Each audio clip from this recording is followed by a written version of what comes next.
मेरा सवाल ये है कि ट्रांसफ़र पोस्टिंग का हक आपने छीना हमसे, तो इसलिए छीना कि चलिए किस अफसर को कहाँ पे लगाएंगे ये आप तय करेंगे। मैं ये जानना चाहता हूँ एलजी साहब से कि किस आधार पे एलजी साहब ने राहुल अग्रवाल जैसे रिश्वतखोर सस्पेंडेड अफसर को इस आशा किरण शेल्टर होम का एडमिनिस्ट्रेटर नियुक्त किया। कुछ तो होगा, कोई तो आधार होगा। ऐसे तो नहीं होगा कि लूडो की तरह गोटियां चलाते होंगे, 6, अच्छा ये 6 आ गया, इसको यहां डाल दो। कुछ आधार होगा, कोई लॉटरी सिस्टम होगा। लॉटरी सिस्टम है तो भी बता दें एलजी साहब, हमें उसमें भी एतराज नहीं कि भाई हम तो पर्चियां डालते हैं, उससे निकाल के कर देते हैं कि इसको यहां भेज दो, इसको यहां भेज दो। या कोई रिकमेंडेशन था, किसी की सिफारिश थी कि भाई ये तो नायाब हीरा जो है आशा किरण के अंदर लगाया जाएगा, ये नायाब हीरा पीडब्ल्यूडी का प्रिंसिपल सेक्रेटरी लगाया जाएगा, ये नायाब हीरा अनबरासू जो है जल बोर्ड के सीईओ लगाए जाएंगे, ये नायाब हीरा एसी वर्मा है, इसको जो है फाइनेंस का प्रिंसिपल सेक्रेटरी लगाया जाएगा, ये महान आदमी जो रिटायर हो गए नरेश कुमार, इनको रिटायर नहीं होने दिया जाएगा, इनको दोबारा चीफ सेक्रेटरी बनाया जाएगा।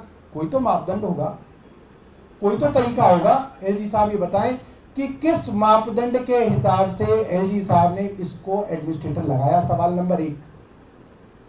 सवाल नंबर 2, आज 2 दिन हो गए इस खबर को चलते हुए, और खबर क्या चल रही है सरकारी तौर पे तो अभी तक हमें बताया नहीं गया। आप ही लोगों के टीवी और अखबारों के माध्यम से पता चला है कि वहां पे लोगों को जो वहां पे काम जो रह रहे थे लोग, उनको खाना नहीं दिया जा रहा था, वो मेल न्यूट्रिशन थे। पानी के लिए साफ हो सके वहां आरओ नहीं लगाया गया था, वो बीमार पड़ रहे थे तो उनका इलाज नहीं कराया जा रहा था, उनको सहूलियतें नहीं दी जा रही थी। जब ये सारी चीजें सामने आ गई तो अब तक एलजी साहब ने इस एडमिनिस्ट्रेटर को अब तक सस्पेंड क्यों नहीं किया? किस चीज का इंतजार कर रहे हैं एलजी साहब?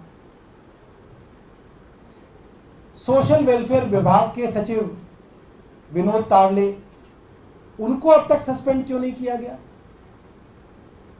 एडमिनिस्ट्रेटर की सेक्रेटरी की ड्यूटी है कि वो कभी जाए, दौरा करे, देखे, कोई गड़बड़ी है तो उसके ऊपर कार्रवाई करे। सुपरविजन तो एक सबसे बड़ी ड्यूटी है सेक्रेटरी की, जो डिपार्टमेंट का सेक्रेटरी है उसकी ड्यूटी है। उनके ऊपर अब तक, दोनों के ऊपर एलजी साहब ने क्यों कार्रवाई नहीं की? किस चीज का इंतजार एलजी साहब कर रहे हैं? और तीसरा सवाल, एमसीडी के अंदर खुल्लम खुल्ला सब कुछ साफ हो गया। किस तरीके से गड़बड़ी करके राजेंद्र नगर के अंदर पानी भरा, किस तरीके से गलत तरीके से वहां पे बेसमेंट्स के अंदर कमर्शियल यूज हो रहा था, सबके सामने है। मैंने वीडियोस पब्लिक कर दी जिसमें साफ हो गया चीफ सेक्रेटरी ने बार बार कहने के बाद भी डीसिल्टिंग की रिपोर्ट मंत्री को नहीं भेजी, लिखित मांगने पर भी उसने डीसिल्टिंग की रिपोर्ट नहीं भेजी, डीसिल्टिंग की थर्ड पार्टी ऑडिट के निर्देश के बाद भी डीसिल्टिंग की थर्ड पार्टी ऑडिट नहीं कराई। ये साफ हो गया।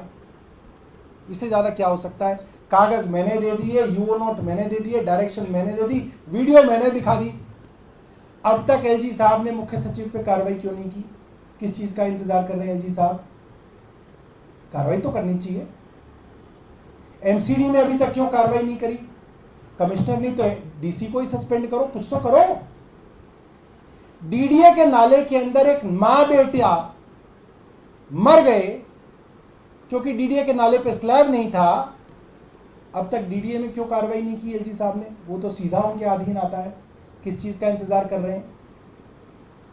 इंतजार किस चीज का हो रहा है? क्या अफसरों को इस तरीके के निकम्मेपन के लिए रिवॉर्ड देना चाहती है भारतीय जनता पार्टी? क्योंकि पनिशमेंट तो दे नहीं रही है। ये सवाल हैं जो दिल्ली वाले पूछ रहे हैं।